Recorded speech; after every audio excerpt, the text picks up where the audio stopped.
स्त्री को कब श्रृंगार नहीं करना चाहिए। प्राचीन कथा के अनुसार महिलाओं के लिए मासिक धर्म का नियम भगवान शिव ने देवी पार्वती के कहने पर मिलता है।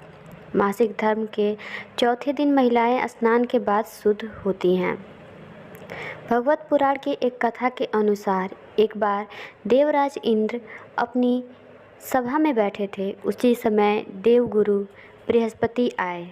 अहंकारवश गुरु बृहस्पति के सम्मान में इंद्र उठकर खड़े नहीं हुए। बृहस्पति ने इसे अपना अपमान समझा और देवताओं को छोड़कर अन्यत्र चले गए। देवताओं को विश्वरूप को अपना पुरोहित बनाकर काम चलाना पड़ा, किंतु विश्वरूप कभी कभी देवताओं से छिपाकर असुरों को भी यज्ञ भाग दे दिया करता था। इंद्र ने उस पर कुपित होकर उसका सिर काट दिया।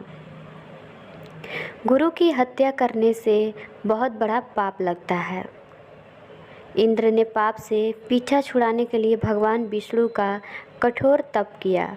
इंद्र के पाप को 4 भागों में बांटा गया, जो पेड़, जल, भूमि और स्त्री को दिया गया। महिलाओं को हर माह होने वाला मासिक धर्म उसी पाप का हिस्सा है।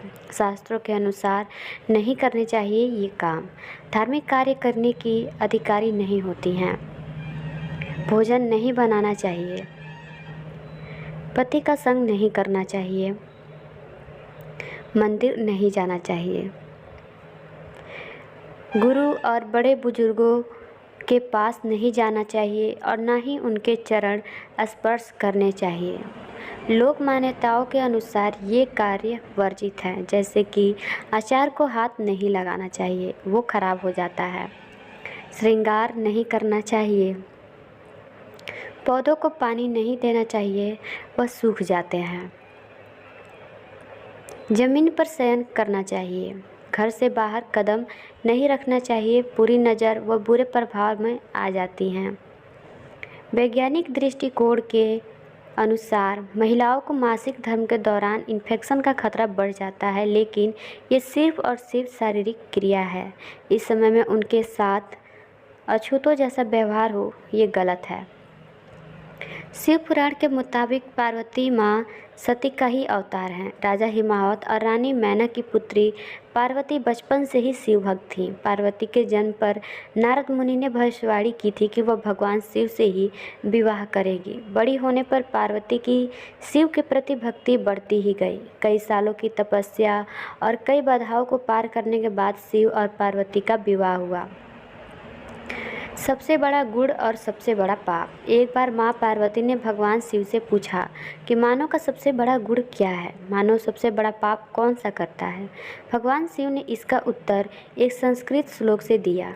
भगवान शिव ने कहा, नास्ति सत्यात् परो नानृतात् पातकम परम।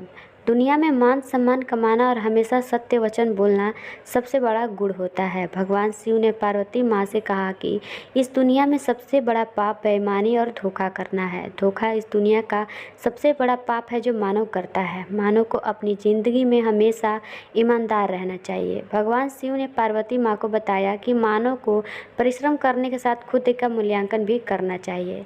कभी भी इन 3 कामों को नहीं करें। भगवान शिव ने माँ पार्वती को बताया कि किसी को भी बाड़ी कर्मों से और विचार के माध्यम से पाप नहीं करने चाहिए, यानी पाप पूर्ण कर्म नहीं करने चाहिए और विचारों और बाड़ी में भी अशुद्धता नहीं होनी चाहिए। मनुष्य वही काटता है जो वह बोता है, इसलिए हर किसी को अपने जीवन में कर्मों के प्रति विशेष सतर्क रहना चाहिए। सफलता का एक मंत्र, मोह ही सभी समस्याओं की जड़ है। मोह माया सफलता के रास्ते में बाधा उत्पन्न करती हैं। जब आप दुनिया की सभी तरह की मोह मायाओं से मुक्त हो जाते हैं तो आपको अपनी ज़िंदगी में सफलता प्राप्त करने से कोई रोक नहीं हो सकता है। लेकिन आखिर इस मोह से बचने का क्या उपाय है? सभी तरह के माया जालों से बचने का केवल एक उपाय है कि मानव शरीर की क्षण भंगुरता को समझा जाए और अपने मस्तिष्क को उसी अनुसार ढाला जाए। इस एक चमत्कारिक मंत्र से बदल जाएगी आपकी ज़िंदगी। भगवान शिव ने पार्वती माँ को बताया कि मृग तृष्णा सभी कष्टों का एकमात्र उपाय है।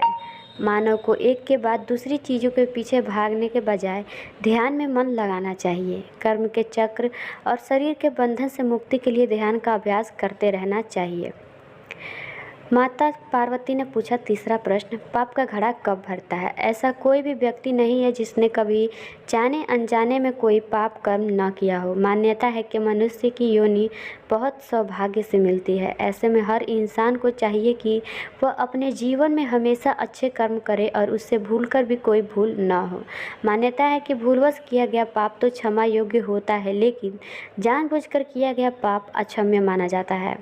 पाप करने वाला व्यक्ति लाख कोशिश करे उसे छुपाने की, लेकिन वह कभी भी छुपता नहीं है। कई बार कुछ लोगों के मन में ये सवाल बना रहता है कि आखिर पाप कर्म किससे कहा जाएगा, और यदि गलती से हो जाए तो उसे किस तरह प्रायश्चित करना चाहिए। आइए संतों महापुरुषों द्वारा पाप के विषय में अनमोल बातें जानते हैं। कूटनीति और अर्थशास्त्र के महान ज्ञानी आचार्य चाणक्य बताते हैं कि यह कोई ज़रूरी नहीं है कि मनुष्य सिर्फ अपने ही पापों का फल भोगता है।